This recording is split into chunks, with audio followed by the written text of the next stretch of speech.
nuke has just gone off in nearby New Jersey, all right? So bad guys aren't fucking around anymore. They've bumped it up a notch or two. The blast was approximately 3 miles away from your location. So first question, all right? It's coming from the west. Check. You can see that incredibly bright light. The nuke's gone off in New Jersey, 3 miles away. Do you A, direct the driver to pull over, then exit the vehicle, or B, direct the driver to pull over, trade seats with him since you're a better driver? I mean, that's B. B? Oh, yeah. Let's see what this thing says. And A. What? A, mainly because you're not going to get very far in New York traffic. Yeah. And you don't want to be, you don't want to be in a Prius when you die. I mean, come on. Let's get in something cool. That would be my luck. So you have the driver pull over and he lets you out. People, of course, are freaking out everywhere, right? So gridlock is certain. Even with pedestrians, there could be potential gridlock. The nearest building is about 150 yards away. Okay? So do you A, get behind large concrete barrier, or B, sprint to the nearest building? It's a tough one. I know. Could go either way here, but there is a right answer. Man. B. Sprint to the nearest building. Well, let's see what it says. A, get behind the large concrete barrier. The reason being is that this blast wave travels at the speed of sound. Check. I'm going to die. I know you're an extreme guy, and you probably are pretty fast. I mean, you just said you ran 4 miles and jumped in a cold pool, so you might actually be able to pull it off. I don't like watching my death right now, though. This is not fun. Yeah, so that's 2. Okay, now you got to get a 70 to pass. All right, it's like back in school. Back in school. 70 is still passing these days, right? I have no idea. I hope so. I think it is, right? Yeah. I used to hear people say, I got a D, and I'm like, why is there D's? I don't know. D is still not passing. Yeah, I don't even know why the D exists. A, B, C, or F, right? That's right. Okay. So yeah, the blast travels a little faster than you can run, even though you're really fast. I'm not so sure about that. And then New York does have heavy concrete benches all over the place, right? I'd imagine and, raised medians and other, concrete barriers or construction zones where there's the big concrete shoring and the things they use to prevent people from falling in. So because you won't outrun the blast, you want to take cover behind thick concrete benches, concrete walls, heavy concrete planters even, right? Check. So, knowing that, while behind the large concrete barrier, do you A, lay on your stomach, or B, curl up into the fetal position? Now, I know you know this one. Lay on your stomach. Lay on your stomach. What does the game say? Yes, lay on your stomach. And why is that, Birdman? That's a great question because I guessed it. Really? Do you remember going through any like the grenade thing? Any of the grenade or any explosive training? You overpressure. Feet towards the blast. Yep. On your stomach, legs crossed, so it protects all your femoral arteries in case shrapnel wants to go between your legs. Then you're opening your mouth. Yep. And hands over your head, covering your ears. Right, so you're kind of relieving all that pressure and letting it pass through you. And laying as flat as possible kind of helps with those shock waves and stuff that you're about to feel. Good job. You got that one right. Yeah, that'd be an interesting deal. Oh, no. Or a nuke. Can you imagine? Yeah, I mean... That would suck. Yeah, it'd just suck.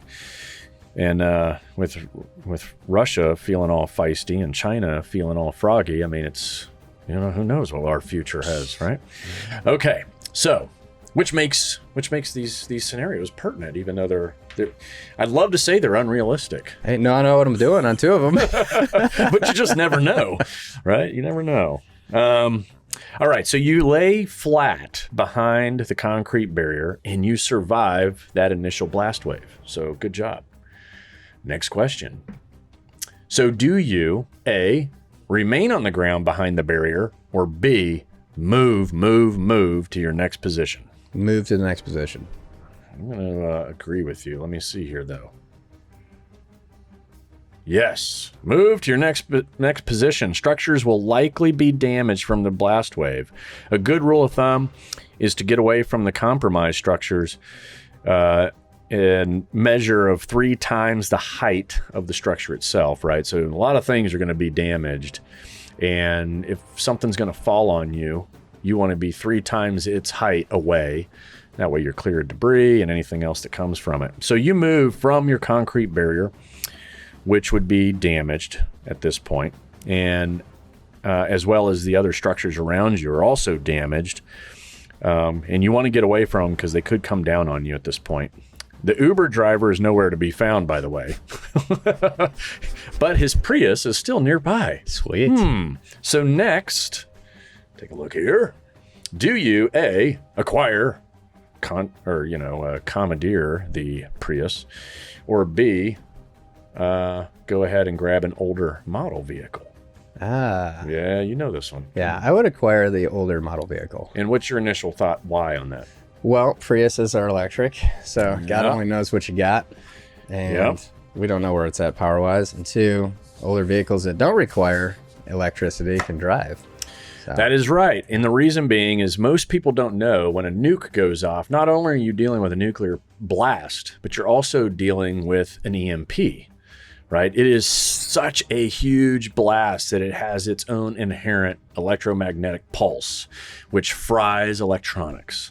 So anybody who has one of them old Ford pickups or, any of your early model vehicles, the idea is that they won't be as affected. Now, they still could be. I mean, none of us will ever know until the time comes. Easier to hotwire an old vehicle. That's right. Yep. The circuitry of the Prius definitely will be fried. We do know that much. Plus, you just said, why would you want to die in a Prius? That's right. Yes. Get the old truck. So, also, older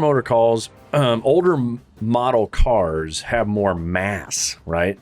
They're made of steel. They're old school.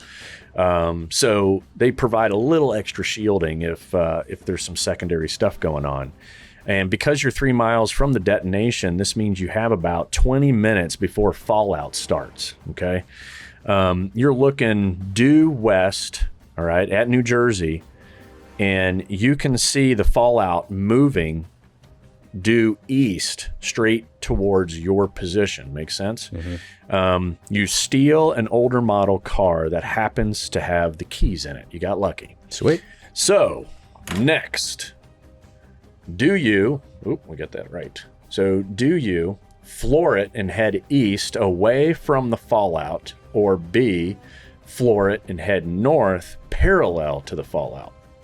It's a great question. So floor it, head north.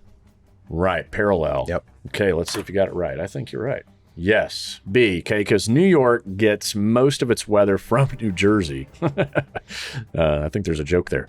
So, for this particular hypothetical scenario, a strong easterly winds are driving a swath of fallout towards you. For fallout, you want to always go parallel, right? You're not going to outrun Mother Nature. I always tell people, you're not going to outrun Mother Nature, whether it's wind, whether it's a virus. You're just not going to outrun it. It's going to take its course. So buckle down, take your hits, and move on. But in this case, a hit means death or cancer, like cancer that grows at rapid speed and you die. So it's better to go parallel. You only have about 10 minutes left before the fallout hits. So let's see what we got here. A, run to the river and dive in, or B, seek shelter immediately. Seek shelter immediately. Let's see what we got. Yes, seek shelter immediately, B. There's somebody having fun. Yeah, here we go. The fallout cloud could expand, and the wind can always change. And so with 10 minutes left, you now need to seek shelter immediately. With fallout, not only is there debris coming your way and a huge threat of gamma rays, these will exist for many, many hours after the blast. So shelter is the only thing that really makes sense. You're not going to go hang out in the water for hours on end. So you leave the car, you look for shelter. Do you A, choose a wooden frame warehouse 2 blocks to the north, or B, a 10-story brick building 2 blocks to the south? The south and north. I'd say north. Wooden frame warehouse 2 blocks to the north. Yeah, you think so? Which one's going to provide the best protection? Well, definitely brick. Mm-hmm. But it's saying you're going south 2 blocks and you're just going north. What do you think? Final Best answer. protection, you just said. So brick, obviously. I'll take a fail on that one, but it's brick. All right, let's see. And yes, you are correct. B. 10-story brick building. Okay. Check. Really, when we're talking about gamma rays or any of that kind of fallout stuff, it penetrates anything, right? Check. This This is not my world, by the way. Right. It's one thing I didn't train in was nuclear warfare. Yeah, that's an interesting kind of training. Yeah. Did you ever do any of that nuke training? I only did like The one where they put all your gear on. That's Okay, it. the That's gear it. on, And yeah. I was like, that's just bio, whatever. Yeah. No nuke. Yeah, where I learned a lot of this was there were these exercises that they would do, and without getting into classified and stuff, you got educated on nuke, and then you would go out and exercise everything that related to that kind of stuff, and it was pretty cool. Huh. And anyway, you learned real quickly, you know, what's really going to work and what isn't when you're dealing with these gamma rays. But gamma rays have a penetrating capability, you know, and they can be slowed down and stopped when you talk about materials that are super dense, right? So concrete with rebar in it and all that certainly will slow it down and make it less toxic to you, or hopefully protect you completely. Your primary concern with fallout, and if you're going to have to go and find shelter and shelter in place for a long period of time, you know, anything concrete, steel, you know, that's where you're going to increase your odds of surviving it, really. So yeah, the large brick building is your best choice. 10-story brick building is likely to be reinforced steel as well. So that definitely lends to your protection. Concrete. So I'm going to a skate park. That's Check. right. Yeah, All right. there you go. Skate park might work real well.